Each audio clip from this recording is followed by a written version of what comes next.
কোরআন কত দামি, কোরআন যার সাথে লাগে সেটাও দামি হয়, কোরআন যেই রেহালের সাথে লাগে রেহাল দামি হয়, কোরআনের সাথে যেই জুজদান লাগে যেই কাপড় লাগে কাপড় দামি হয়। কথা বলেন, কথা ঠিক কিনা? বাবা আমার কাফন দিয়া কিছু কাপড় বেঁচে গেছে, সেই কাপড় দিয়া জুজদান বানান, কোরআনের গেলাপ বানান।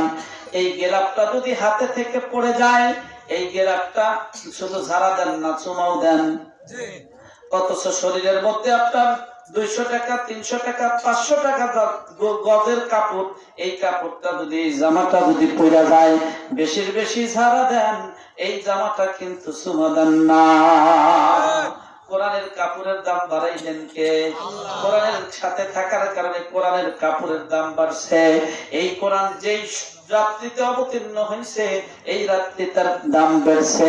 সবে কদরের রাত, এই কোরআন যেই মাসে অবতীর্ণ হয়েছে রমজান মাস, এই রমজান মাসের দাম বাড়ছে। এই কোরআন যেই দেশে অবতীর্ণ হয়েছে, এই দেশটার দাম আছে না নাই? এই কোরআন বড় দামি, মানুষের উপর অবতীর্ণ হয়েছে।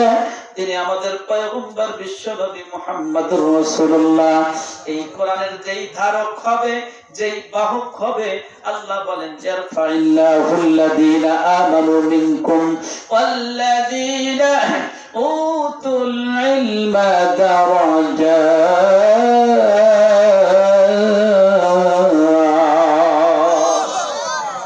তোমাদের মধ্যে যেই ব্যক্তি কোরআনী শিক্ষায় শিক্ষিত হবে, আর যেই ব্যক্তি ইমানদার, 1 নাম্বার যেই ব্যক্তি ইমানদার, আর 2 নাম্বার যেই ব্যক্তি কোরআনী শিক্ষায় শিক্ষিত হবে, আল্লাহ বলেন আমি তার মর্যাদা বাড়ায়া দেব, আমি তার মর্যাদা বাড়ায়া দেব, আমি তার সম্মান বাড়ায়া দেব। কথা ঠিক? এই বান্দার মুসলমান, এই জন্য এই কোরআন এত বড় দাবি। কোরআন তে চিরাগ জ্বলনে কে লিয়ে আয়া, জ্বলতে হি রহেগা। যুগে যুগে আমরা দেখেছি মানুষ কোরআনের বিরোধিতা করেছে, যুগে যুগে দেখেছি যেই মক্কা মুআজ্জামার মধ্যে বিশ্বনবী জনাবে মুহাম্মদুর রাসূলুল্লাহ সাল্লাল্লাহু আলাইহি ওয়াসাল্লামকে মক্কাবাসী আল-আমির উপাধি দিয়েছিল, বিশ্বাসী বলেছিল, আমানতদার বলেছিল।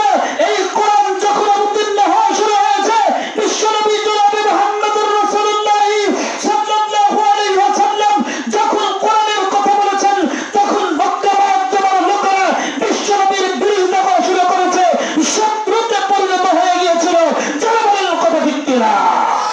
ইমানদার মুসলমান, আজ আমরা দেখি আপনি সাইলেন্ট অবস্থায় থাকেন, কোনো সমস্যা নাই। আপনি আপনার ব্যক্তিগত কথা বলেন, কোনো সমস্যা নাই। আপনি সামাজিক কথা বলেন, কোনো সমস্যা নাই।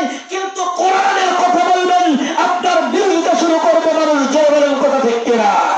ইমানদার মুসলমান, সব জিনিসটা কোনো আপনার দলাদলি মাতামাতি নাই, কিন্তু কোরআনী প্রতিষ্ঠান কোন জায়গায় কায়েম করতে গেলে সেইটা নিয়ে মানুষ দলাদলি মাতামাতি শুরু করে। কারণ একটাই, ওই পৃথিবীর শুরুলগ্ন থেকে আজ পর্যন্ত মানুষ 2 দলে বিভক্ত হয়েছে। এক দল জান্নাতি, আরেক দল জাহান্নামী। এক দল ডানপন্থী, আরেক দল বামপন্থী।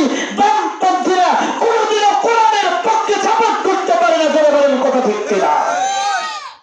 আমি একজন মুসলমান হিসাবে কোরআনের পক্ষে আমার সাপোর্ট দেওয়ার কথা ছিল।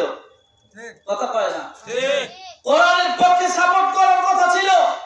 ওই কেউ একদল যদি কোরআনের পক্ষে বলে, আরেক দল কোরআনের বিপক্ষে বলে, দেখবেন অধিকাংশ মানুষ কোরআনের বিপক্ষে চলে যাবে, কারণ শয়তান তৈরি করবে। কথা কয় না?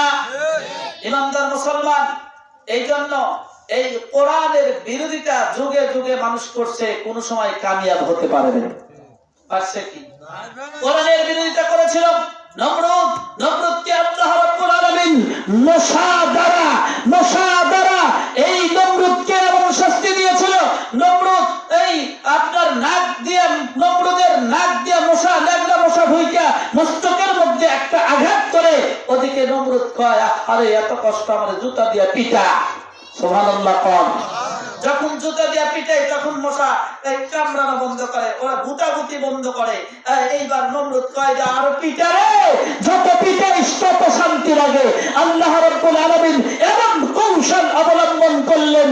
আল্লাহ রাব্বুল আলামিন একটা মশা দিয়া আঘাত করে, জুতা দিয়া আঘাত করে এই পৃথিবী থেকে নমরুদকে বিতাড়িত করেছে। কোরআনের বিরোধিতা করেছিল ফেরাউন। ফেরাউনকে আল্লাহ চুবিয়ে চুবিয়ে মেরেছে। জোরে বলেন কথা ঠিক কিনা?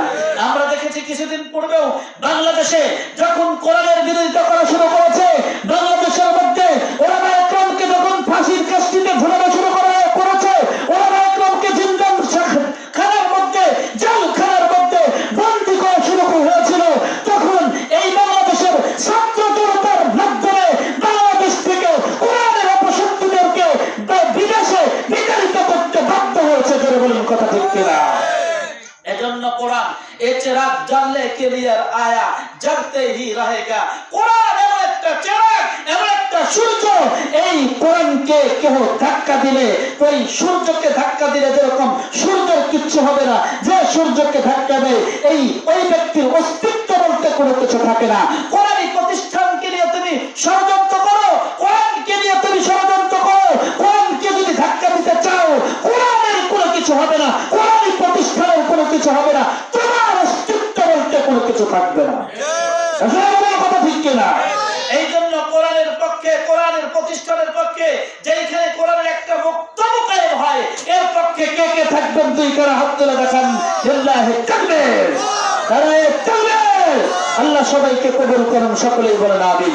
ইমানদার মুসলমান, এই যে আমাদের মানসুর ভাই কোরআনী প্রতিষ্ঠান কায়েম করছেন, ভালো করছেন না মন্দ করছেন?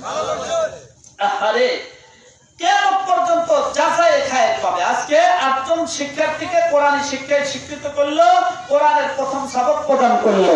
এই শিক্ষার্থীরা যখন আরো মানুষকে কোরআন শিখাইবে, এরা যখন শিক্ষক হবে, এরা যখন আরো ওলামা একরাম তৈরি করবে, কিয়ামত পর্যন্ত তারা আবার যত ওলামা একরামকে তৈরি করবে, এইরকম কিয়ামত পর্যন্ত যাচাই খায়ের শুধু মানসুর ভাই পাবে না, এলাকাবাসীও পাবে। যারা 10 টাকা দিয়ে সহযোগিতা করেছিল, যারা বুদ্ধি দিয়ে সহযোগিতা করেছিল, যারা পরামর্শ দিয়ে সহযোগিতা করেছিল, প্রত্যেককেই এর জায়গায় খায়ের কবরের মধ্যে শুয়ে শুয়ে পাবে। আরেকটু জোরে কর সুবহানাল্লাহ। এই ইমানদার মুসলমান, কথিত আছে নমরুদ যখন ইব্রাহিম আলাইহিস সালামকে অগ্নিকুণ্ডে নিক্ষেপ করে, ব্যাঙ নাকি পেশাব করে দিয়েছে। হ্যাঁ জি।